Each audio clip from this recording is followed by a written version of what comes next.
உச்சத்தை தொட்ட தங்க விலை மீட்க முடியாத அடகு நகையை விற்பதற்கு இதுவே சரியான நேரம். இனியும் யோசிக்காதீங்க.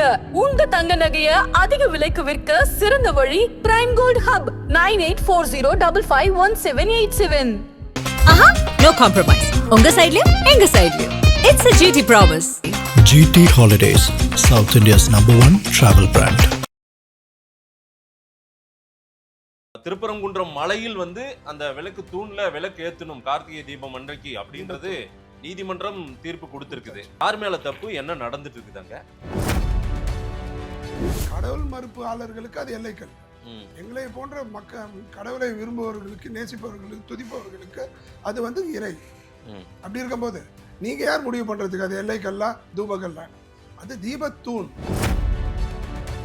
நாங்க இல்லைன்னா இஸ்லாமியர்களுக்கே பாதுகாப்பு இல்லை அப்படின்னு ஒரு மாய பண்ணி மொத்தமா அவங்க வாக்க முழுகிறதுக்கு நீங்க எடுக்கிற முடிவு கண்டி அது இல்ல. பல்லாயிரக்கணக்கான அரசியல் இது முழுக்க முழுக்க அரசியல். பிஜேபியினுடைய வளர்ச்சியை 280 ஆச்சு, 80, 160, 200, 300 ஆனது காரணமே உங்களுடைய போலி மத சார்பின் மீது. இஸ்லாமிய மக்களுக்கும் கிறிஸ்துவ மக்களுக்கும் தலையில வச்சுன்னு கொண்டாடுறீங்க. தப்பு. அந்த மாதிரி பண்ணக்கூடாது. மதவாத பிளவுவாத அரசியலை, மக்களை துண்டாட நினைக்கக்கூடிய அரசியல் இதே மாதிரி சொல்லி இந்தியா முழுக்க எடுபடுதா? இங்க கடைசி இங்கேயும் எடுபடு. நான் அவங்க கட்சி ஆரம்பிச்சு கடந்த 2 தேர்தலுக்கு முன்னாடி தெருவுக்கு 2 பேர் கிடையாது. எங்க தெருல 2 பேர் கிடையாது. டிவிஷன்ல பிஜேபிக்கு இன்னைக்கு 10% வந்துட்டாங்க. அது வளர்ச்சி இல்லையா? தமிழ்நாட்டுல பிஜேபி எதிர்ப்பு இங்கு தலைவிரித்தாடி கொண்டிருக்கிறது சார். நீங்க சொல்லி தான் சார் போனாடி ஏமாத்தினீங்க. இனிமே ஏமாத்த முடியாது சார். அவர் தமிழ் மேல மிகுந்த பற்று. அவர் காசி சங்கமத்துல போய் சொல்லியிருக்காரு, இந்திய நாட்டு மக்கள் 140 கோடி மக்களும் தமிழ படின்னு சொல்றாரு. அவர் குஜராத்தி. சேகர் பாபு சொல்ற மாதிரி சங்கி நெடி உங்களுக்கு அதிகமா இருக்கு. சங்கின்றதுல என்ன தப்பு? உங்களுக்கு என்ன பிரச்சனை? என்னுடைய மதத்தை, என்னுடைய காவிய நேசிக்கிறது உங்களுக்கு என்ன பிரச்சனை? அவ்வளவு தைரியம் இருக்கா? நீங்க இஸ்லாமியரை சொல்ல முடியுமா சார்? சொல்ல முடியும். அந்த சங்கின்னு சொன்னாலும் உங்க நண்பர் இப்ப சொன்னீங்களே, சப்போர்ட் பண்ணீங்களே, அவரே நண்பர் தான் விளக்கம் கொடுத்திருக்காரு. திணிக்கிறது என்ன? திணிக்கிறது எனக்கு அழுத்துறது என்னது? அது பித்தளை பண்ணாதீங்க சார். ஆல் ஓவர் இந்தியால ஹிந்தி இருக்கு. தமிழ்நாட்டுல ஹிந்தி இருந்திருந்தா நல்லா கேட்டுக்கோங்க. இந்திய படிங்கன்னு திணிக்கிறாங்கன்றாங்க. என்ன சார் திணிக்கிறது இருக்கு? அப்படிதானே திணிக்கிறாங்க. அதுக்கு பாருங்க, என்கிட்ட கேட்டீங்கன்னா நாங்கெல்லாம் காங்கிரஸ்ல இருந்து வீணா போன 35 வருஷம் குப்பை கொட்டியிருக்கேன். நாங்கெல்லாம் வீணா போனது காரணம் ஏ காவமே ஏ கிசான் ரகத்தா. ஆதந்தமிழர்களுக்கு வணக்கம். பல்வேறு துறைகளில் ஆக சிறந்த ஆளுமைகளை சந்தித்து நாம் நேர்காணல் எடுத்து வருகிறோம். அந்த வகையில் நம்மோடு இணைந்திருக்கிறார் நமது உரிமை காக்கும் கட்சியினுடைய நிறுவன தலைவர் டாக்டர் செங்கை பத்மநாபன் அவர்கள். அவரிடம் கேட்பதற்கு நிறைய இருக்கின்ற வாரங்களோடுமே கேட்போம். வணக்கம் செங்கை பத்மநாபன் சார். வணக்கம் சார். எப்படி இருக்கீங்க? நீங்க எப்படி இருக்கீங்க? நலமா இருக்கோம். ஒரு நீண்ட இடைவேளைக்கு பிறகு சந்திக்கிறோம். நிறைய பேசுறோம். இனிமே எதிர்காலத்தில் நிறைய சந்திப்போம். ரைட். திருப்பரங்குன்றம் சம்பவம் குறித்து நீங்க நிறைய விஷயங்கள் பேசியிருந்ததை நான் பார்த்தேன். திருப்பரங்குன்றம் மலையில் அந்த விளக்கு தூண்ல விளக்கு ஏத்தணும் கார்த்திகை தீபம் அன்றைக்கு அப்படின்றது நீதிமன்றம் தீர்ப்பு கொடுத்திருக்குது. யார் மேல தப்பு, என்ன நடந்துட்டு இருக்குதாங்க? இதுல இறையில என்ன தப்பு? கரெக்ட். அது தீர்ப்பு கொடுத்திருக்காங்க. இந்து மக்களுடைய ஆதங்கம் அது வெளிப்பட்டிருக்கு. அந்த உரிமை மறுக்கப்பட்டிருக்கு இந்த ஆட்சியாளர்களால். அது வன்மையான கண்டனத்திற்குரியது. இல்ல சார், அதாவது தீர்ப்பு கொடுத்திருக்காங்க, ஆனால் அது பிரச்சனைக்குரிய ஒரு விஷயமா இருக்குது. அதை ஒட்டுமொத்தமா நம்ம உட்கார்ந்து பேசி சரி பண்ணிடுவோம். அதாவது மேல்முறையீட்டுக்கு போயிருக்காங்க உச்ச நீதிமன்றம். அதெல்லாம் முடிஞ்சதுக்கு பிறகு இத ப்ராசஸ் பண்ணுவோம். அரசாங்கமே மேல்முறையீடுக்கு போய், அதுதான் பிரச்சனையே. இந்த அரசாங்கமா இதுக்கு வழக்கு போட்டது ஒரு தனி நபர் போட்டு வழக்கு வந்தது. ஆமா, ஓகேங்களா? அப்படியே எதிர்ப்பு தெரிவிச்சா இஸ்லாமிய சகோதரர்கள் போயிருக்கணும். அவங்க தெளிவா இருக்கிறாங்க. இல்ல, தர்கா தரப்பும் ஒரு வாதத்தை வைக்கிறாங்க. அவங்களும் அதாவது அரசு போக வேண்டிய அவசியம் என்ன? அரசே போகும்போது கூட இருப்பாங்க அவங்க கட்சி சார்ந்து. நவாஸ் கனி போன்ற தலைவர்கள்லாம் இருக்காங்க இல்லையா, அவங்க சார்பா அவங்க கூட வந்திருக்கலாம். ஆனால் அரசு இதுல தலையிட்டு இருக்க கூட. நவாஸ் கனி தனி கட்சி சார், அவரு தனி அமைப்பு, தனி கட்சி. நான் சொல்றதுல ஒரு உதாரணத்துக்கு சொல்றேன். ஏற்கனவே ஒரு பிரியாணி சாப்பிட்ட கதெல்லாம் இருக்குல்ல, பழைய வரலாறுலாம் இருக்கு. அதனால நான் என்ன சொல்றேன், அவரு சாப்பிடல, அவரோட உடன் போனவங்க யாரோ சாப்பிட்டு இருக்காங்க. நீங்க அவரு சாப்பிட்ட மாதிரி அப்படியே பதிவு பண்ணுங்க. அந்த மாதிரி சொல்லல. அந்த இஷ்யூல அவர் பேர் பெருசா பேசப்பட்டது இல்லையா, அவர் நினைச்சிருந்தா தடுத்திருக்கலாம், தடுக்கல. அது ஒரு வேற சப்ஜெக்ட், இது வேற சப்ஜெக்ட். இந்துக்கள் என்ன கேட்கிறாங்க, அந்த எங்களுடைய தீபத்துல போய் அதுல விளக்கு விளக்கை ஏத்துறோம்ன்றாங்க. அதுல என்ன பிரச்சனை உங்களுக்கு? அது விளக்கு தூண்ல கடைசியா விளக்கு ஏற்றப்பட்டு கிட்டத்தட்ட 100 ஆண்டுகளுக்கு மேல ஆகுது. அது நீங்க மறுக்கப்பட்ட நீதி சார். ராமர் கோயில் கூட தாங்க மறுக்கப்பட்ட நீதி. இப்ப கிடைச்சிருக்குல்ல, நீதி கிடைச்சிருக்குல்ல, சுப்ரீம் கோர்ட் கொடுத்துருக்குல்ல. இப்ப முடிச்சுட்டாங்களே, 180 அடியோ 120 அடியோ கொடி கூட ஏற்றியாச்சே, கட்டடம் முடிச்சு ராமர் கோயில் வந்தாச்சு. இது அவர்களுடைய நம்பிக்கை, இறை நம்பிக்கை சார். அந்த கட்சியினுடைய ஒரு பெரிய பேச்சாளர் அந்த ஒரு மேடம் என்ன சொல்றாங்கன்னா, அது எல்லைக்கல்லு, அது கீழே அப்படியே கீழே பெரிய ஒரு மலை சரிவு இருக்கு. எந்த கட்சி? திமுகனுடைய. சரி, அவங்க சொல்றாங்க அந்த மாதிரி. என்னன்னு சொல்றாங்க, அது எல்லைக்கல். கடவுள் மறுப்பாளர்களுக்கு அது எல்லைக்கல். எங்களை போன்ற கடவுளை விரும்புபவர்களுக்கு, நேசிப்பவர்களுக்கு, துதிப்பவர்களுக்கு அது இறை. அப்படி இருக்கும்போது நீங்க யார் முடிவு பண்றதுக்கு அது எல்லைக்கல்லா தூபகல்லான்னு? அது தீபத்தூண், அதுல வைக்கணும்னு சொல்றோம். அதுல உங்களுக்கு என்ன பிரச்சனை? 50 மீட்டர்ல இஸ்லாம் மசூதி இருக்கு, இருக்கட்டும். இந்தியால பல போனால் ஒரு மத நல்லிணக்கம் கெட்டு போயிடும். நீங்க அந்த மாதிரி பண்ணி நாங்க இல்லைன்னா இஸ்லாமியர்களுக்கே பாதுகாப்பு இல்லை அப்படின்னு ஒரு மாய பண்ணி மொத்தமா அவங்க வாக்க முழுகிறதுக்கு நீங்க எடுக்கிற முடிவு கண்டி அது இல்ல. பல்லாயிரக்கணக்கான அரசியல் இது முழுக்க அரசியல். தயவு செய்து முழுக்க அரசியல் இல்ல. அரசியலை பிஜேபி தான் அரசியல் பண்ணாங்க. இந்து முன்னணி, இந்து அமைப்புகள் எடுத்த வழக்கு இது. ஆனா பிஜேபி முழுக்க போய் அங்க டேக் ஓவர் பண்ணி அரசியல் ஒரு பாலியல் குற்றம் நடக்குது, அதுக்கு அரசியல் தலைவர்கள் ஆதரவா கொடுக்குறாங்க. அது அரசியல் படுத்தப்படுதா? இல்ல. அந்த பிரச்சனைக்கு ஆதரவு கொடுக்குறாங்க. அங்க இந்து முன்னணி போயிருக்காங்க. அந்த இந்து முன்னணியும் அவங்க இல்ல, பொதுமக்களுடைய ஆர்வத்துல இந்து முன்னணி போது, இந்து முன்னணியினுடைய பிறகு அரசியல் கட்சி போது, அத்தனை கட்சியும் ஆதரவு கொடுத்திருக்கு. ரெட்டையில கூட ஆதரவு கொடுத்திருக்கு. அதனால ஆமா தயவு செய்து இது சார், நீங்க எத்தனை காலத்துக்கு சிறுபான்மை மக்கள் வாக்கு வந்தா மட்டும் நீங்க ஜெயிச்சிட முடியுமா? பெரும்பான்மை வர வேணாமா? எத்தனை காலத்துக்கு ஏமாத்த முடியும்? சிறுபான்மை மக்கள் தெளிவா இருக்கிறாங்க. ஒரே இவங்க ரம்ஜானுக்கு அவங்க போய் பிரியாணி கொடுக்கறதும், இவங்களுடைய பூஜையில் அவங்க போய் வடை பாயசம் கொடுக்கறதும் வேற லெவல்ல இருக்காங்க. இந்த அரசியல்வாதிகள் பூந்து மதத்தை பிரிச்சு ஆளுவதுதான் தவறு என்பதுதான் என்னுடைய வாதம். இல்ல, திருப்பரங்குன்றத்துல அப்படி ஒரு நிகழ்வு அங்கு நடந்தது இல்ல. ஆனா உச்சி பிள்ளையார் கோயிலாண்ட நடந்திருக்குது. அங்க மோட்ச தீபம் ஏற்றப்படுகிறது. எப்பவுமே கார்த்திகை தீபம் அன்னைக்கு மோட்ச தீபம் ஏற்றப்படுகிறது. இப்ப புதுசா 2 இடங்கள்லயும் ஏற்றது, அது அவ்வளவு சால பொருந்தாது. என்னுடைய சுதந்திர உலகத்துல, சுதந்திர நாட்டுல நான் நினைச்ச இடத்துல போய் ஏத்திக்கிறேன். அதுல ஒன்னும் பிரச்சனை இல்ல. அங்க இஷ்யூ ஆயிடும், மத கலவரம் மாறிடும். அது மாறிடும் பூதம் காட்டாதீங்க. ஒன்னும் பூச்சி காட்ட வேண்டாம், ஒன்னும் நடக்காது. பல லட்சம் இடத்துல இந்து கோயில், இஸ்லாமிய கோயில் இருந்தாலும் கிறிஸ்துவர் கோயிலும் பக்கத்து பக்கத்துல ஒரே காம்பவுண்ட்ல எல்லாம் 2 கோயில் இருக்கு. அதெல்லாம் எதுவும் ஆகாது சார். சிலருடைய மத உணர்வுகளையும் நம்ம யாருக்கும் காயம் ஏற்படுத்தாதவாறு பிரச்சனையை சுமூகமாக அணுகி அங்கு ஒரு லா அண்ட் ஆர்டர் இஷ்யூ வந்துடக்கூடாதுன்னு தான் அரசாங்கம் நினைக்கிறதா சொல்றாங்க. 75 வருஷம் மதசார்பற்ற நிலை. நீங்க காங்கிரஸ்ல இருந்தவரு. நான் என்ன சொல்றேன், மதசார்பு இன்மைன்னு சொல்லிட்டு மதசார்பு பண்ண சார். சிறுபான்மை மக்களை தலையில வச்சு கொஞ்சம் தப்பு, இந்துக்களை தூக்கி தலையில வச்சு பேச பிஜேபியும் தப்பு. ஆக மொத்தத்துல மக்களாக விடணும். 140 கோடி மக்களையும் ஒரு தாய் வீட்டு பிள்ளைகளாக வாழ்வதற்கு ஒரு நிலையை கொண்டு வரணும். பிஜேபியினுடைய வளர்ச்சியை 280 ஆச்சு, 80, 160, 200, 300 ஆனது காரணமே உங்களுடைய போலி மதசார்பின்மை தான் சார். நீங்க இஸ்லாமிய மக்களுக்கும் கிறிஸ்துவ மக்களுக்கும் தலையில வச்சுன்னு கொண்டாடுறீங்க, தப்பு. அந்த மாதிரி பண்ண தலையில வச்சு இல்ல, உண்மையான நீதி வேண்டும். அதே போல அவங்களுக்கும் ஒருத்தர் போய் அங்க போய் தீப ஏத்துறதுல என்ன நீதி வந்துருச்சு உங்களுக்கு? இல்ல, அவங்கள படிக்க வைங்க சார், கோட்டா கொடுங்க சார். 50 மீட்டர்லயே தர்கா இருக்குது. ஆமா, 50 மீட்டர். நான் சொல்றது பக்கத்து ஒரு காம்பவுண்ட்ல இருக்கிற கோயிலா இருக்கு தமிழ்நாட்டுல. அதனால 50 மீட்டர்ன்றது பெரிய பிரச்சனை இல்ல. சரி, மன தூரம் தான் ஜாஸ்தியா. அதுவும் இஸ்லாமிய மக்கள்கிட்ட இல்லவே இல்லை. அவங்க தெளிவா இருக்கிறாங்க, கிறிஸ்துவர்கள் தெளிவா இருக்காங்க. ஒண்ணு சார், அவங்க ஒண்ணு சொல்றாங்க சார், என்னுடைய நண்பர்கள், இந்து பெரும்பான்மை கொண்ட நாடு, நல்லா புரிஞ்சுக்கோங்க. இதுல நாடு பிரியும் போது இஸ்லாமியர்கள் தனி நாடு வேணும்னு கேட்டு போயிட்டாங்க. சரி, ஆங்கிலேயர்கள் போயிட்டாங்க.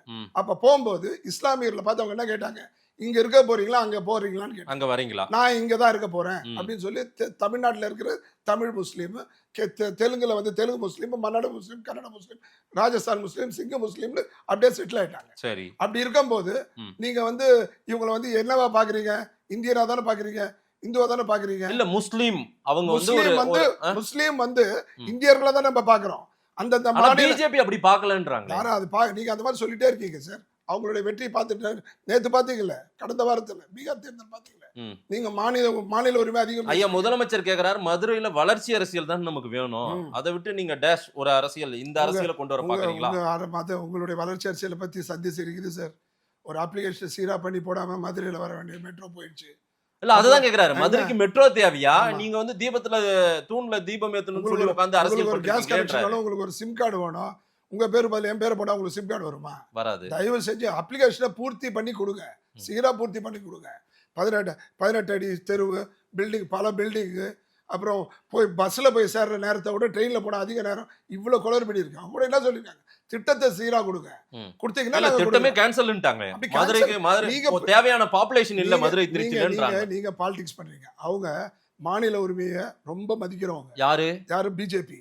அதனாலதான் ஒட்டு தமிழ்நாட்டை வஞ்சிக்கிறார் நீங்க அந்த மாதிரி சொல்லிட்டு தெரியுறீங்க சார். 80% மாநிலத்தை அவங்க பிடிச்சிட்டாங்க சார். தமிழ்நாட்டை இப்ப டார்கெட் பண்ணிட்டாங்க சார். புல்லட் ட்ரெயின் கொடுத்த அரசு சார் அது. இந்தியால 2வது ப்ராஜெக்ட் ஹைதராபாத். திமுக கூட்டணி கட்சின்னு சொன்னா ஓட்ட போட்டுறாங்களே, ஒட்டுமொத்தமா பிஜேபிக்கு போடாம அவங்களுக்கு ஓட்ட போட்டுறாங்கல்ல. ஜனங்களுக்கு புரிய வைக்கிறதுக்கு முதல்ல தெரியல, இப்ப புரிஞ்சு போச்சு, அவங்களுக்கே தெரிஞ்சு போச்சு. 4.5 வருஷம் மௌனமா இருந்துட்டு இப்ப என்ன பண்றாங்க, காலையில ஒரு திட்டம், சாயந்தரம் திட்டம், மத்தியானம் ஒரு திட்டம், மாத்தி இன்னைக்கு டிஆர்பி ராஜா சொல்லியிருக்காரு, மதுரையினுடைய வளர்ச்சி நாங்க வந்து தொழில் முன்னேற்றத்திற்கு மாநாடு கூட்டுறோம். இந்த சமயத்துல வந்து மதுரையினுடைய பின்னடைவு மத்திய அரசு வந்துச்சு. எப்படிங்க மெட்ரோ செகண்ட் ஃபேஸ் மெட்ரோக்கு நீங்க பணம் கேட்காத இடத்துல உங்களுக்கு பணம் கொடுத்ததுனால டிஆர் பாலுல தங்க தாம்பாளத்துல வச்சு பிரதமர் வந்து நம்மளுக்கு கொடுத்துருக்காருன்னு சொன்ன டைலாக் எல்லாம் மறந்துட்டீங்களா? அதனால எந்த மாநிலத்திலையும் நல்லா கேட்டுக்கோங்க, 6000 ரூபாய் விவசாயத்துக்கு, 21 லட்சத்துக்கு 3 லட்சம் பேர் கொடுத்துருக்காங்க. கொடுக்கலன்னு சொல்றதெல்லாம் போய். இன்னொரு விஷயம், ஜிஎஸ்டி 50% வருது, 100%, 50 நம்மளுக்கு வருது, 50 சென்ட்ரல் ஜிஎஸ்டி. ஒரு நிமிஷம் இவங்க சொல்லிட்டே இருப்பாங்க சார், அது உண்மை இல்லை சார். அடுத்தது வந்து டாஸ்மார்க்ல வருமானம் வருது, அந்த அவங்களுடைய 50% ஜிஎஸ்டிலையும் 41% உங்களுக்கு தராங்க. மொத்தத்தையும் கேட்டீங்கன்னா, மொத்தத்தையும் கொடுத்தா சென்ட்ரல் கவர்மெண்ட் ஆஃபீஸ் நடத்த வேண்டாமா, ராணுவத்தை பார்க்க வேண்டாமா, விஞ்ஞானத்தை பார்க்க வேண்டாமா, ஏர்போர்ட்டை பார்க்கணுமா, ரயில்வே துறையை அது மாதிரி சொல்லிக்கொண்டே போகலாம். உங்களுக்கு அரிசியும் அவங்க தான் கொடுக்குறாங்க, அரிசிக்கும் மானியம், பருப்புக்கும் மானியம், கல்விக்கும் மானியம், போக்குவரத்துக்கும் மானியம், எந்த துறை யூ கால் அங்க மானியம் இருக்கு சென்ட்ரல் கவர்மெண்ட். ஆனா மத அரசியல், பிளவுவாத அரசியல் பண்றாங்க பிஜேபி. நீங்க ஒன்னு இப்படி போவீங்க, ஒன்னு அப்படி போவீங்க. தயவு செஞ்சு இது வரைக்கும் என்ன சொல்றீங்க, அவங்க ஒன்னும் கொடுக்கல, நீங்க அதுக்கு நான் பதில் கொடுத்துட்டேன். நான் சொல்ல திமுக சொல்றது, நான் சொல்றேன் சார். நான் சொல்றது திமுக தான் சார். நான் சொல்றது திமுக தான். மதவாத பிளவுவாத அரசியலை, மக்களை துண்டாட நினைக்கக்கூடிய அரசியல் இதே மாதிரி சொல்லி இந்தியா முழுக்க எடுபட்டுதா? இங்க கடைசி இங்கேயும் எடுபடாது. நான் அவங்க கட்சி ஆரம்பிச்சு கடந்த 2 தேர்தலுக்கு முன்னாடி தெருவுக்கு 2 பேர் கிடையாது, எங்க தெருல 2 பேர் கிடையாது, எங்க டிவிஷன்ல பிஜேபிக்கு. இன்னைக்கு 10% வந்துட்டாங்க. அது வளர்ச்சி இல்லையா? காங்கிரஸ் 30%, 40% இருந்தது. பிஜேபி உள்ளே விட மாட்டோம் நாங்க. என்னது பிஜேபி இந்த நாட்டுக்கு ஆபத்துன்னு நாங்க சொல்லிட்டு இருக்கோம். சங்க பரிவார் கும்பல்கள் இங்க எங்கேயுமே ஆக்கிரமித்து கூட்டணி தர்மத்துக்கு அவர் பேசிட்டு இருக்காரு. வேற என்ன பண்ண முடியும்? பேசினா 2 சீட் கம்மியாயிடும், ஆதரவா பேச முடியும். திரு சீமான் கேக்குறாரு, முருகர் மேல இன்னைக்கு என்ன திடீர்னு உங்களுக்கு அக்கறை வந்துருச்சு? அவருக்கு இந்துக்கள் மேல திடீர்னு எப்படி அக்கறை வந்துச்சு? குங்கும விபூதி வச்சு தெரியுறாரு. அவரு அதெல்லாம் வந்து சொல்றது தப்பு, அதெல்லாம் தப்பு. அவர் வந்து தமிழக உங்களுக்கு அக்கறை நாட்டின் தலைவன் சார், நீங்க அப்படி எல்லாம் பேசாதீங்க. உங்களுக்கு தலைவரா வச்சுக்கோங்க சார், தயவு செஞ்சு. அது மாதேஷ்க்கும் தமிழ்நாட்டுக்கு தலைவர், எங்களுக்கு தலைவர்லாம் கிடையாது. அவரு யார் சொன்னது அவர் தலைவர்னு? அவருடைய தனிப்பட்ட வாழ்க்கையே பேச வேணாம், நான் பேசல. ஒரு கெட்டு போன காய்கறியை வச்சுட்டு அறுசுவை உணவா சார் கொடுக்க முடியும்? திமுக அதிமுக மாற்றது சீமானா? ஒரு நேர்மை வேணும் சார். நேர்மைனா எவ்வளவு கிலோன்னு கேட்பாங்க. 8% ஓட்டு போட்டுருக்காங்க. 8% எப்ப போட்டாங்க? அப்ப போட்டாங்க. 40 லட்சம் பேர் ஓட்டு போட்டுருக்காங்க சார். நீங்க கேக்குற கேள்விக்கு பதில் சொல்லுங்க. நான் கேக்குறது ஒண்ணே. திடீர்னு என்ன முருகர் மேல அக்கறை? ஆனா நான் முருகன் 30 நான் என்னைக்கோ எடுத்துர்க்கல. சீமானோட அந்த கட்சி மேல உங்களுக்கு என்ன அக்கறை? 40 லட்சம் சொல்லிட்டீங்க, அவரே 30 லட்சம் தான் சொல்றாரு. 35 லட்சம் தான் சொல்றாரு. 39 லட்சம் ஓட்டு போட்டாங்க. 35 லட்சம் தான். அதான் 40 லட்சம் கிட்ட ஓட்டு போட்டாங்க. விஜயகாந்த் அவர்கள் கூட 10-12% எடுத்தாரு. அது வந்துட்டாங்க சார். இன்னும் 1 கோடி வாக்குகளுக்கு மேல எல்லாம் வாங்க போறாங்க நாம் தமிழர் கட்சி. நீங்க பாத்து வாக்கு பிரியறதே ரொம்ப தப்பு சார். இவர் தமிழ் அண்ணன் சொல்றாரு. அவர்தான் தமிழ் தேசம் ஃபர்ஸ்ட் பாயிண்ட். அவர் புரட்சி தமிழர் எடப்பாடி 3% தானே போச்சு. இவருடைய 8% 5% போயிருந்தா அவர் வந்திருப்பார்ல, தமிழர் வந்திருப்பார். சரி, தயவு செஞ்சு வருங்காலத்தில் 2026ல மக்கள்கிட்ட உங்க சார்பான என்னுடைய வேண்டுகோள், சேலஞ்ச் சார்பா, வாக்க பிரிக்கிற தவற செய்யக்கூடாது. தவறான ஆட்சி வந்து உட்கார்ந்துரும், நேர்மையான ஆட்சி வந்து உட்காரணும், நல்ல ஆட்சி வந்து உட்காரணும்னா வாக்குகள் பிரியக்கூடாது. ஒண்ணு, ஒட்டுமொத்தமா சீமானுக்கு போடுங்க. உங்க தலையத்தை அப்படிதான் அனுபவி போங்க. இதே தான் 50 வருஷத்துக்கு முன்னாடி காமராஜரை குற்றம் சொல்லி தானே இவங்க வந்தாங்க. இன்னைக்கு என்ன சொல்றாங்க? நாங்கள் தருவதே காமராஜ் ஆட்சின்னு சொல்றாங்க. எவ்வளவு பெரிய நிலை மாற்றம் பாருங்க. இப்ப காமராஜருடைய பெருமை தெரியுதா? என்னென்ன சொன்னீங்க அந்த காலத்துல. இந்த முக்தார் பாருங்க என்னென்ன உளறி வச்சிருக்காரு. அந்த மாதிரி தயவு செஞ்சு காமராஜரை பத்தி அந்த மாதிரி அந்த தலைவரை விமர்சனம் செய்துதான் இந்த ஆட்சி வந்திருக்கு. இந்த ஊழலுடைய இந்த அளவுக்கு வந்தது காரணம். அதே மாதிரி நீங்க அனுபவிக்கணும். தயவு செஞ்சு பிரிகிற வாக்க போடாதீங்க. நீங்க போடுற அது பதில் வீட்டுல தூங்குங்க. ஏற்கனவே சீமான் சொல்லியிருக்காரு, சரகஷ்ட பெங்களூர் போய் படுத்துக்கோங்க, ஓட்டு போடாது சொல்லியிருக்காரு. அவர் பேச்சாவது அவர் சொன்னாருங்க. உங்களுக்கு தெரியலன்னா உங்களுக்கு வாட்ஸ்அப் உங்களுக்கு நான் உங்களுக்கு வாட்ஸ்அப் பண்றேன். நீங்க என்னத்தையாவது சொல்லாதீங்க. இன்னைக்கு ஒரு மக்கள் தலைவரை போய் நீங்க என்னத்தையாவது பேசிட்டு நீங்க ரொம்ப நீங்க வந்து ரொம்ப அவரை நம்புறீங்க. மகிழ்ச்சி. ஆனா தமிழ் நீங்க திருப்பரங்குன்றத்தையே டைவர்ட் பண்றீங்க பாத்தீங்களா? நீங்க கேக்குற கேள்வி பதில் கொடுங்க. திருப்பரங்குன்றம் இஷ்யூல இங்கு ஒரு மத அரசியலும் கலவர அரசியலும் எடுக்க பார்க்கிறது பிஜேபி. நீங்க மக்களே உஷாரா இருங்க. ஸ்டாலின் அவர்கள் இதை தடுத்து விட்டாருன்னு சேகர் பாபு சொல்றாரு. நான் சொல்றேன் சேகர் பாபுனுடைய ஆன்மீகம் நம்மளுக்கு தெரியாது சார். ஏன் அவர் வந்ததுக்கு அப்புறம் தான் அறநிலையத்துறை இன்னைக்கு நல்லா டெவலப் ஆயிருக்கு. கிறிஸ்தவர்களுக்கு நல்லா அத்தனை ஒரு தாய் வச்சு பிள்ளைங்களா இருக்கணும். கிறிஸ்தவர்களுக்கு ஒரு சலுகை பண்றாரு, இந்து மக்கள் ஒரு சலுகை சார். அவரே அறநிலையத்துறை அவர் எந்நேரமும் காவி வேட்டியில தான் சார் இருக்காரு. ஆனா செய்யற கோயிலா சுத்திட்டு இருக்காரு. நேத்து கூட திருச்செந்தூர் கோயிலுக்கு செய்யற வேலை சரி சார். நீங்க அந்த கற்பூரத்தை ஏத்த விட்டு தீபத்தை ஏற்றுறது உங்களுக்கு என்ன பிரச்சனை? எதுவுமே இல்லையே, பிரச்சனையே இல்லையே. இல்ல சார், அவங்க போய் இருக்கு, பிரச்சனை இருக்கு, உச்சநீதிமன்றம் மேல்முறையீடு போயிருக்கு. ஜோசியம் சொல்லி உங்களுக்கு போலீஸ் இருக்குல்லங்க, ஃபோர்ஸ் இருக்குல்லங்க, பெரிய ஃபோர்ஸ் இது இருக்குல்ல, விநாயகர் ஊர்வலம் இருக்கு இல்லையா, கலவரம் வரும் நிறுத்திட்டீங்களா? அதே முஸ்லீம் இஸ்லாமிய மக்களுடைய ஊர்வலம் இருக்குல்ல, இறை ஊர்வலம் இருக்குல்ல, அது கலவரம் நிறுத்திட்டீங்களா? கிறிஸ்தவருடைய ஆலயம் பிரவேசம் இருக்குல்ல, அதை நிறுத்திட்டீங்களா? தயவு செஞ்சு எங்க போனாலும் எங்க பிரச்சனை வரும். அந்த பிரச்சனையை தடுக்கிறதுக்கு முயற்சி எடுக்கிறமே தவிர அது அந்த பணியை செய்யக்கூடாதுன்னு நீங்க சொல்றது மிகப்பெரிய தவறு. நீங்க பாருங்க, காவி காவி காவின்னு எதிர்ப்பு பண்ணிட்டு இருக்கீங்க. அது ஒருபோதும் நல்லா வராது. ஏன்னா you are extremely gone to the end of against காவி. அது தவறு. அத்தனை பேரும் உன்னை பச்சையை வேணும், வெள்ளையை வேணும், காவி வேணும் நினைச்சாதான் இந்தியாவாக. கோயில் அரசியல், சாமி அரசியல், மத அரசியல், வெறுப்பு அரசியலை முன்னெடுக்கிறது தான் பகுத்தறிவு அரசியல் எதிர்க்கிறேன். என்ன சார் பகுத்தறிவு? உங்க பகுத்தறிவு சரி, ஊழல்ல வந்து நின்று இருக்கு. உங்க பகுத்தறிவு எல்லாம் மூளையை வளர்த்து கடவுள் இல்லை இது இல்லை மூளையை போட்டு வளர்த்து கடைசியில் ஊழல்ல வந்து நின்று இருக்கு. அது இல்ல பகுத்தறிவு. ஆனா இதுதானே மக்களுக்கான அரசியல். அவங்க ஓட்டு போட்டு அதிகாரத்துக்கு உட்கார்றாங்க. உங்களுக்கு கடவுள் மறுப்பு சார், உங்களுக்கு கடவுள் இல்ல சார், கடவுள் நம்பிக்கை இல்ல சார். உங்களுக்கு அதுல எங்க வாழ்க்கையில சரி பாதி எங்களுடைய கவனம் வந்து இறை. நான் சொல்றது இறை அரசியல் பண்ணுமா, கடவுள் அரசியல், சாமி அரசியல் உட்கார்ந்து பண்ணிட்டு அதை மட்டும் பண்ண வேண்டிய அவசியம் இல்ல. 11வது இடத்துல இருந்த பிஜேபி இந்தியா இன்னைக்கு 3வது இடத்துக்கு போயிருக்கு. மத அரசியல் மட்டும் பண்ணிருக்க முடியுமா? இன்னைக்கு ஸ்பேஸ் இண்டஸ்ட்ரியில உலகத்துல நம்பர் 1 பண்ணிட்டு இருக்கோம் இஸ்ரோ. அதே மாதிரி கப்பல் தமிழ்நாட்டுல பிஜேபி எதிர்ப்பு இங்கு தலைவிரித்தாடி கொண்டிருக்கிறது சார். நீங்க சொல்லிதான் சார் போனாடி ஏமாத்தினீங்க. இதுமே ஏமாத்த முடியாது சார். அவர் தமிழ் மேல மிகுந்த பற்று. அவர் காசி சங்கமத்துல போய் சொல்லியிருக்காரு, இந்திய நாட்டு மக்கள் 140 கோடி மக்களும் தமிழ படின்னு சொல்றாரு. அவர் is Bengali, sorry is Gujarati. அதனால தயவு செஞ்சு இனிமே எடுபடாது. பணம் கொடுக்கலன்றது எடுபடாது. அங்கெல்லாம் நிறைய குரல் வந்தாச்சு. தயவு செஞ்சு. அதனால நான் பிஜேபி கட்சிக்காரன் கிடையாது. பிஜேபி பிஜேபி உங்களுக்கே நீங்க பண்ற சேகர் பாபு சொல்ற மாதிரி சங்கி நெடி உங்களுக்கு அதிகமா இருக்கு. சங்கின்றதுல என்ன தப்பு? உங்களுக்கு என்ன பிரச்சனை? என்னுடைய மதத்தை என்னுடைய காவியை நேசிக்கிறது உங்களுக்கு என்ன பிரச்சனை? அவ்வளவு தைரியம் இருக்கா? நீங்க இஸ்லாமியரை சொல்ல முடியுமா சார்? போய் சொல்ல முடியும். அந்த சங்கின்னு சொன்னாலும் உங்க நண்பர் இப்ப சொன்னீங்களே சப்போர்ட் பண்ணீங்களே, அவரே நண்பர் தான் விளக்கம் கொடுத்திருக்கு. அவர் தோழன்னு சொன்னார். ஆமா தோழன் என்ன நண்பன் அவ்வளவுதான். அதோட விடுங்க. நினைச்சா உங்களுக்கு சங்கி ஆயிடும், இல்லன்னா சங்கி ஆக. இதே சங்கியோட கூட்டணி வைக்கும் போது நல்லா இருந்துச்சா? வாஜ்பாய் கூட கூட்டணி வச்சீங்கல்ல. இந்துக்களே விழிப்போடு இருங்க. ஓரணியில் தமிழ்நாட்டில் ஓவரா பண்ணாதீங்க. வாஜ்பாய் தலைமையில பிஜேபியில நீங்க அங்கம் வகித்து மந்திரியா இருந்தீங்களா இல்லையா? ரைட் மேன் இன் ராங் பார்ட்டின்னு சொன்னாங்க. அவங்க right man in wrong party. நீங்க அந்த ராங் பார்ட்டில இருந்து அலைன்ஸ் பண்ணீங்கல்ல. இன்னைக்கு நாட்டுக்கு ஆபத்து இது. அன்னைக்கு அந்த ஆபத்து தெரியும். பிஜேபியினுடைய கோர் அஜெண்டா இந்துத்துவா. அந்த டே 1ல இருந்து டே 2 இன்ன வரைக்கும் ஜன்சக்ல இருந்து இது வரைக்கும். அன்னைக்கு 15-20 வருஷம் முன்னாடி இனிச்சதோ அன்னைக்கு அலைன்ஸ் வச்சீங்க. இன்னைக்கு தமிழ்நாட்டு மக்களுக்கு இது ஆபத்தான ஒரு. நான் கேட்டது ஒண்ணு, 15 வருஷம் முன்னாடி நீங்க தானே சார் வச்சீங்க. சார் தமிழ்நாட்டுக்கு தேவையில்லாத அரசியலா அவங்க திணிக்க பாக்குறாங்க. நம்ம கேக்குற நிதியை கொடுக்கறது இல்ல. அதே போல நமக்கு எது வேண்டாம், மொழி வேண்டாம்ன்றமோ அந்த மொழியை நம்ம திணிக்கணும். மும்மொழி கொள்கையை ஏற்றுக்கொள்ளுன்றாங்க. திணிக்கிறதுன்றது என்ன? திணிக்கிறது எனக்கு புஷ் பண்றது, அழுத்துறது என்னது? அது பித்தளை பண்ணாதீங்க சார். ஆல் ஓவர் இந்தியால ஹிந்தி இருக்கு. தமிழ்நாட்டுல ஹிந்தி இருந்திருந்தா நல்லா கேட்டுக்கோங்க. இந்திய படிங்கன்னு திணிக்கிறாங்கன்றாங்க. என்ன சார் திணிக்கிறது இருக்கு? அப்படிதானே திணிக்கிறாங்க. அதுக்கு பாருங்க, என்கிட்ட கேட்டீங்கன்னா நாங்கெல்லாம் காங்கிரஸ்ல இருந்து வீணா 35 வருஷம் குப்பை கொட்டியிருக்கேன். நாங்களாம் வீணா போனது காரணம் ஏ காவமே ஏ கிசான் ரகத்தா தா ஆவோ ஜாவோன்னு தெரியாதனால தான் குப்பை கொட்டின்னு இருக்கும். இதே எங்களுக்கு அந்த 4 வார்த்தை தெரிஞ்சிருந்தா தமிழ்நாடு இந்தியாவை கோலோச்சிருப்போம். தமிழ்நாட்டினுடைய தலைவர்கள் மந்திரியா இருந்திருப்பாங்க, பிரதம மந்திரியா இருப்பாங்க. எத்தனை நாளுக்கு இதே நீங்க நடத்துறீங்க? ஒரு பழைய காங்கிரஸ் ஒரு நிமிஷம் சார். அந்த காங்கிரஸ் உணர்வு இருந்தால் மத சார்பின்மை நமக்கு தேவை, இங்கு எல்லோருமே ஒன்று அப்படின்ற ஒரு எண்ணப்பாடு இருந்தா நீங்க விட்டுட்டு வெளியே வந்திருக்க மாட்டீங்க. ஒரு நிமிஷம் சரிங்களா? இன்னைக்கு பிஜேபி ஆதரிக்கும் துணியில பேச மாட்டீங்க. ஒரு நிமிஷம் சார். இந்த படிப்பை பத்தி சொன்னீங்க. அவங்க கான்வென்ட் ஸ்கூல்ல சிபிஐ ஸ்கூல் அத்தனையிலையும் ஹிந்தி இருக்கு. அதை நடத்துறது யாரு? பெரும்பான்மை அரசியல்வாதிகள். அது உங்களுக்கே தெரியும். அதுல ஹிந்தி இருக்கு. ஜவஹர் நவோதயா ஸ்கூல்ல 100 கோடி 200 கோடி ஒரு மாவட்டத்துக்கு கொடுத்து ஒரு ஸ்கூலை கொண்டு வராங்க. 38 மாவட்டத்துக்கு 38 ஸ்கூல் வரும்.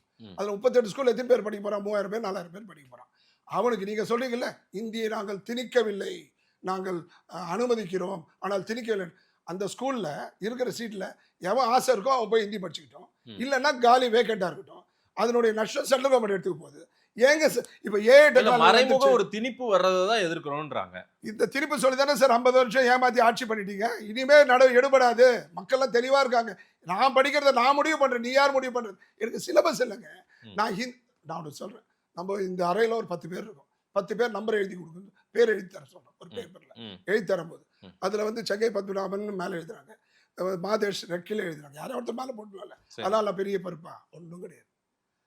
எழுதும் போது ஒரு மேல 38 ஏறத்தாழ 35 36 மாநிலத்துல யூனியன் டெரிட்டரியில அத்தனை நூற்றுக்கணக்கான மொழிகள் இருக்கு. அதுல ஒரு மொழி ஹிந்தி. ஹிந்தின்றது 3 மாநிலம். அவன் பாவப்பட்ட ஜென்மங்க. நீங்க யூபில நல்லா தெருவா சுத்தி இருக்கேன், ராஜஸ்தான்ல சுத்தி இருக்கேன். எனக்கு தெரியும், பாவப்பட்ட மக்கள் வழி இல்லாம வந்திருக்கான். இப்ப அவங்க ஊர்ல பயங்கரமா டெவலப் ஆயிட்டு வருது. இந்தியால மகாராஷ்டிரா யூபி போயிடுச்சு, தமிழ்நாடு பின்தள்ளியாச்சு.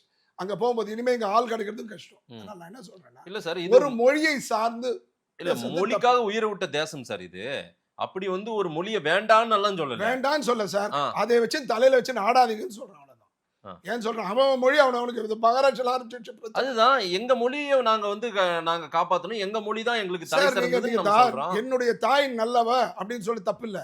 மாற்றான் தாயை துதிக்காதீங்கன்னு சொல்றேன், தூற்றாதீங்கன்னு சொல்றேன். தயவு செஞ்சு சொல்றேன் சார், புரிஞ்சுக்கோங்க சார். இது யுனைட்டி வித் டைவர்சிட்டி.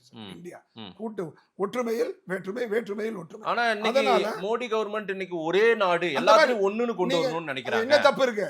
என்ன தப்பு இருக்கு? அத முதல்ல செய்யணும். முதல்ல அப்படிதான் இருந்தது, இப்ப மாத்திட்டீங்களே சார். ஒரு நிமிஷம் கேளுங்க சார். இல்ல சார், இந்தியாவில் பல மாநிலங்கள், பல மொழி, பல கலாச்சாரம் நிறைந்தவர்கள். மாநிலத்துக்கு மாநிலம் கலாச்சாரமும் அவங்களுடைய வாழ்வியலும் மாறுபட்டெல்லாம் கூட இருக்கு. ஒரு நிமிஷம் சொல்றேன், தேர்தலுக்கு அதுவும் சம்பந்தம் கிடையாது. மு.க. ஸ்டாலின் அவர்கள் கட்சியினுடைய நிர்வாகத்தினுடைய அவலம், உச்சகட்ட அவலம். எதுல எடுத்தாலும் பிரச்சனை, எதுல எடுத்தாலும் ப்ராப்ளம்.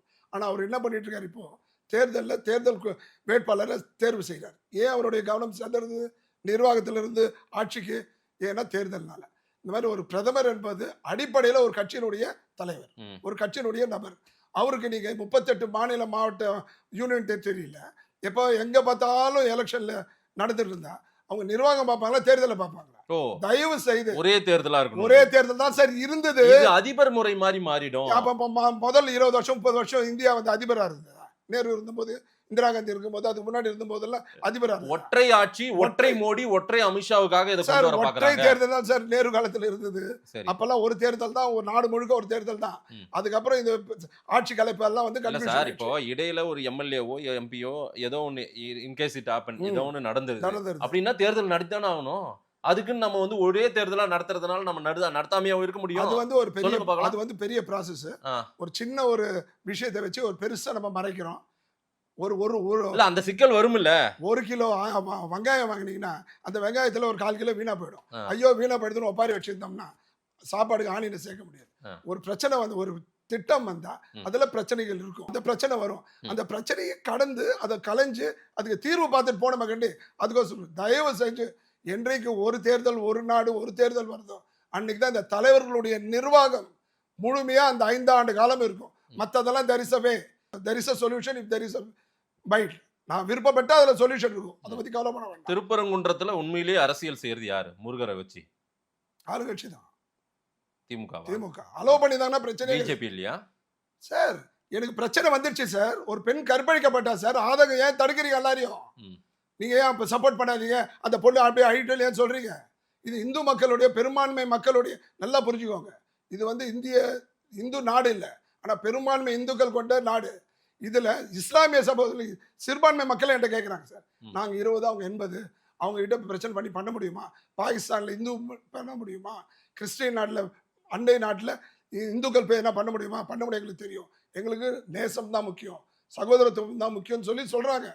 ஆனா இந்துக்கள் வாக்கு பிரியுது, ஆனா சிறுபான்மை மக்கள் பிரியாம நீங்க முழுகணும், டேப்லெட் மாதிரி முழுகணுன்றதுனால தான் இந்த பிரச்சனை. தயவு செஞ்சு அவங்கள ஃப்ரீயா விடுங்க. ரொம்ப இயல்பா இருக்காங்க சிறுபான்மை மக்களும் பெரும்பான்மை மக்களும். வீட்டில் அங்கெல்லாம் போறங்க, பாதி சிறுபான்மை மக்கள் கல்யாணத்தில் பெரும்பான்மை மக்களும், பெரும்பான்மை மக்கள் சிறுபான்மை மக்கள் கலந்துக்கிறதும் வாழ்த்ததும் வேற லெவல்ல இருக்கு. அதனால அதை கெடுத்து உங்களோட வாக்கு வங்கி கோசம் இந்த தவறை செய்ய வேண்டாம் என்பது என்னுடைய வேண்டுகோள். மக்கள் என்ன சொல்றான்னு பார்க்கலாம். நீங்க திருப்பரங்குன்ற விவகாரம் எல்லாத்துலயும் முழுக்க திமுக தான் அரசியல் செய்து கொண்டிருப்பதா சொல்றீங்க. மக்கள்கிட்ட கொடுப்போம். நேரம் கொடுத்து பேசியமைக்கு நன்றி செங்கை பத்மநாபன் சார். வணக்கம்.